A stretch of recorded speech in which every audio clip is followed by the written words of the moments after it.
नमस्कार, मैं हूं विनीत और आप देख रहे हैं नेशनल जनमत। किसी भी महापुरुष की तस्वीर लगा लेने से आप उसके अनुयायी नहीं हो जाते हैं। जब पंजाब में आम आदमी पार्टी की सरकार बड़ी मशक्कत के बाद पूर्ण बहुमत से बनी तो उन्होंने बाबा साहब भीमराव अंबेडकर और भगत सिंह की तस्वीर मुख्यमंत्री के कुर्सी के पीछे लगा के खुद को बाबा साहब भीमराव अंबेडकर का अनुयायी बताने की कोशिश की। दलितों और बहुजनों का, ओबीसी एससी एसटी का हितैषी बनने की कोशिश की और ये पूरे देश में एक संदेश देने की कोशिश की कि अब दलितों और पिछड़ों के हक में आम आदमी पार्टी खड़ी रहेगी। लेकिन ज्यादा दिन तक ये बात नहीं टिकी। वही आम आदमी पार्टी जो ये ढिंढोरा पीट रही थी, आज उन्हीं दलितों और पिछड़ों, एससी एसटी ओबीसी के खिलाफ हाईकोर्ट में केस लड़ रही है।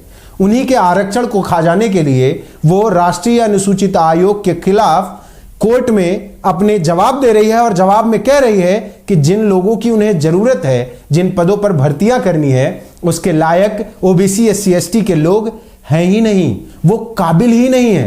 पूरा मसला यह है कि एडवोकेट जनरल के दफ्तर में 178 लॉ ऑफिसर्स की भर्ती करनी थी। उन लॉ ऑफिसर्स की भर्ती के लिए विज्ञापन निकाला गया, लेकिन उस पूरे विज्ञापन में आरक्षण की कोई व्यवस्था नहीं थी। जब यह मामला राष्ट्रीय अनुसूचित जाति आयोग के संज्ञान में आया तो उन्होंने एक नोटिस भेजा पंजाब सरकार को और कहा कि इस भर्ती में दलितों पिछड़ों का हक ना मारा जाए और उनको आरक्षण दिया जाए। इतनी सी बात पंजाब सरकार को नागवार गुजर गई। पंजाब सरकार अनुसूचित आयोग के खिलाफ हाईकोर्ट चली गई और बाकायदा कह डाला कि भाई एससी एसटी ओबीसी में वो काबिल लोग हैं ही नहीं। सरकार ने कहा हमें काबिल लोग चाहिए, इसलिए हम आरक्षण नहीं दे सकते। बताइए जरा, इसका कोई लॉजिक है? पूरे देश में रिजर्वेशन है और जो लोग रिजर्वेशन से आ रहे हैं क्या वो काबिल नहीं है?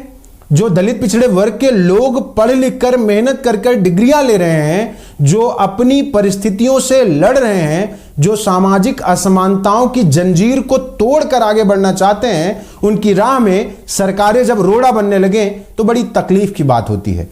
खुद सरकार, खुद पंजाब के ही नियमों के खिलाफ जाके पंजाब सरकार उन्हें आरक्षण नहीं देना चाहती। Punjab SCBC reservation in service act 2006 के अनुसार एससी और ओबीसी को पंजाब सरकार द्वारा दी जाने वाली नौकरियों में आरक्षण दिया जाना चाहिए, लेकिन पंजाब सरकार ने अपना असली रंग दिखा दिया और जब उन्होंने एससी एसटी ओबीसी को नाकाबिल बता दिया तो तमाम लोग जो इनके खिलाफ थे, विपक्ष में थे, जो आम आदमी पार्टी में नहीं थे, उन्होंने अपनी गोटियां फिट करने के लिए एससी एसटी ओबीसी के पक्ष में बोलना शुरू कर दिया और विरोध करना शुरू किया कि आम आदमी पार्टी सिर्फ तस्वीरें लगाती है और कुछ भी नहीं करती और उन तस्वीरों में जिन महापुरुषों को दिखाती है और उनका अनुयायी बनने की कोशिश करती है, उनके नाम का बस बेजा इस्तेमाल कर रही है। सबसे पहले शुरुआत करते हैं उस व्यक्ति से जो कि राष्ट्रीय अनुसूचित जाति आयोग के राष्ट्रीय अध्यक्ष हैं, विजय सांपला साहब। उन्होंने ट्विटर पे बाकायदा पोस्ट की है कि सिर्फ डॉक्टर अंबेडकर जी की फोटो लगाने से उनका सम्मान नहीं हो सकता, इसके लिए इच्छाशक्ति की भी जरूरत है। जो भी राष्ट्रीय अनुसूचित आयोग द्वारा पंजाब में कानूनी अफसरों के संवैधानिक आरक्षण के लिए फैसले दिए गए, उसके विरुद्ध में पंजाब सरकार का उच्च न्यायालय में जाना उनकी संकीर्ण मानसिकता को दर्शाता है।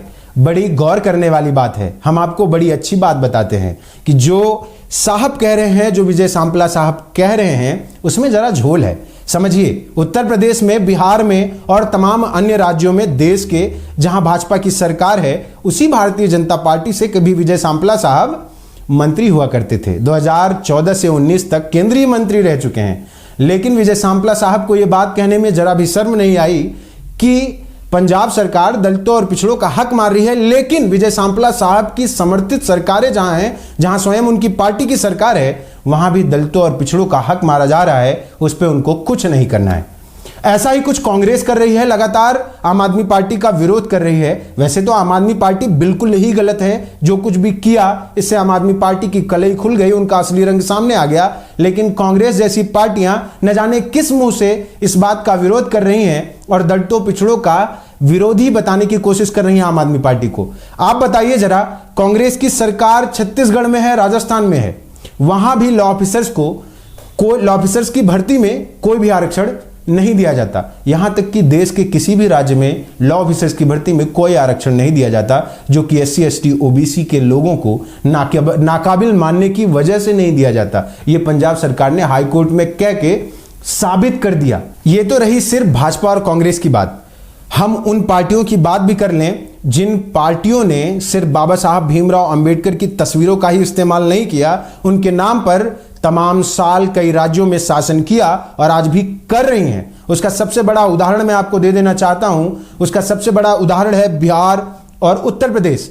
बिहार में नीतीश कुमार की सरकार है, जो कि खुद को पिछड़ों का हितैषी बताते हैं, दलितों का हितैषी बताते हैं। लेकिन क्या बिहार में लॉ ऑफिसर्स के लिए रिजर्वेशन है? बिल्कुल नहीं। कहीं भी आप उसका जवाब हाँ में नहीं ढूंढ सकते। उत्तर प्रदेश में बहुजन समाज पार्टी की तकरीबन 4 बार सरकार बनी और 4 बार सरकार बनने के बाद भी लॉ ऑफिसर्स के पद पे कोई आरक्षण नहीं है। ऐसा ही कुछ आप समाजवादी पार्टी के लिए जोड़ लीजिए, जो बड़ी छाती चौड़ी करके अपने आप को बहुजनों का हितैषी बताते फिर रहे थे 2022 इलेक्शन के पहले और बाद में भी। जो बाबा साहब भीमराव अंबेडकर की तस्वीरों पर माल्यार्पण करते हैं, खुद को जिसके मुखिया खुद को पिछड़ा बताते हैं, कहते हैं कि हमारे साथ खुद भी डिस्क्रिमिनेशन हुआ। जब मैं मुख्यमंत्री आवास छोड़ के निकला तो मुख्यमंत्री आवास का शुद्धिकरण इसलिए हुआ कि मैं OBC था। उसके बाद भी उनकी सत्ता थी, तब उन्होंने लॉ ऑफिसर्स के पद पर उत्तर प्रदेश में आरक्षण नहीं दिया। सिर्फ इन्हीं पार्टियों की बात नहीं करेंगे, देश की कोई भी पार्टी हो, आम आदमी party, Bharatiya Janata party, Congress, RLD, Sapa, Basapa, TMC, JDU, Akali Dal, CPI, CPM, BJD हो या TRS, किसी ने भी लॉ ऑफिसर्स के पद पर जहां भी उनकी सरकार बनी आरक्षण नहीं दिया। जब इस मामले का संज्ञान अरविंद केजरीवाल जी ने लिया तो उन्होंने सीधे सीधे तौर पे पूछा, क्या कोई बता सकता है किसी राज्य में लॉ ऑफिसर्स के पद पर भर्ती के लिए आरक्षण दिया जा सकता है? बिल्कुल उसका जवाब यही होना था कि नहीं। और यह सवाल पूछने का मौका किसने दिया? इन्हीं सारी पार्टियों ने जो कि सत्ता में थी कभी, और उन्होंने जिन तस्वीरों का इस्तेमाल कर, जिन महापुरुषों का इस्तेमाल कर सत्ता हासिल की थी, उनके विचारों पर ही न चलने की कसम खा ली थी। और उन्होंने ही SC ST OBC के साथ अन्याय किया। और आज बस इतनी सी बात पर आम आदमी पार्टी के मुखिया अरविंद केजरीवाल छाती चौड़ी कर अपनी गलत बात पर भी उन्हीं से सवाल करने को उतारू हैं, जिससे साफ तौर पर साबित होता है कि इस देश में किसी भी राजनीतिक दल को दलितों और पिछड़ों से कोई लेना देना नहीं है। सिर्फ उनको अपनी राजनीतिक रोटियां सेकनी है और उनको SC ST OBC को कोई महत्व नहीं देना है। जिन महापुरुषों के नाम का इस्तेमाल कर वो सत्ता में आती हैं, उन्हीं महापुरुषों की कही गई बात का पूरी तरीके से पालन नहीं करती हैं। इसीलिए हमेशा नेशनल जनमत तस्वीर और प्रतीक की राजनीति के खिलाफ है। जो लोग इन तस्वीर और प्रतीकों का इस्तेमाल कर अपने आप को OBC SC ST का ठेकेदार मान लेते हैं, उनकी वोटों का हकदार मान लेते हैं और उनके वोटों से अपने आप को सत्ता में देखना चाहते हैं या सत्ता की कुर्सी पा जाते हैं, उनको इस बात की जरा भी कद्र नहीं है कि SC ST OBC के लिए क्या किया जाना चाहिए और उनके क्या हालात इस देश में हैं। जब कोई और गलत करता है तो वो अपनी रोटियां सेकने जरूर दौड़े चले आते हैं, पर खुद के गिरेबान में झांक कर एक बार भी नहीं देखते। अगर आपको हमारा वीडियो पसंद आया हो तो बने रहिए नेशनल जनमत के साथ। धन्यवाद।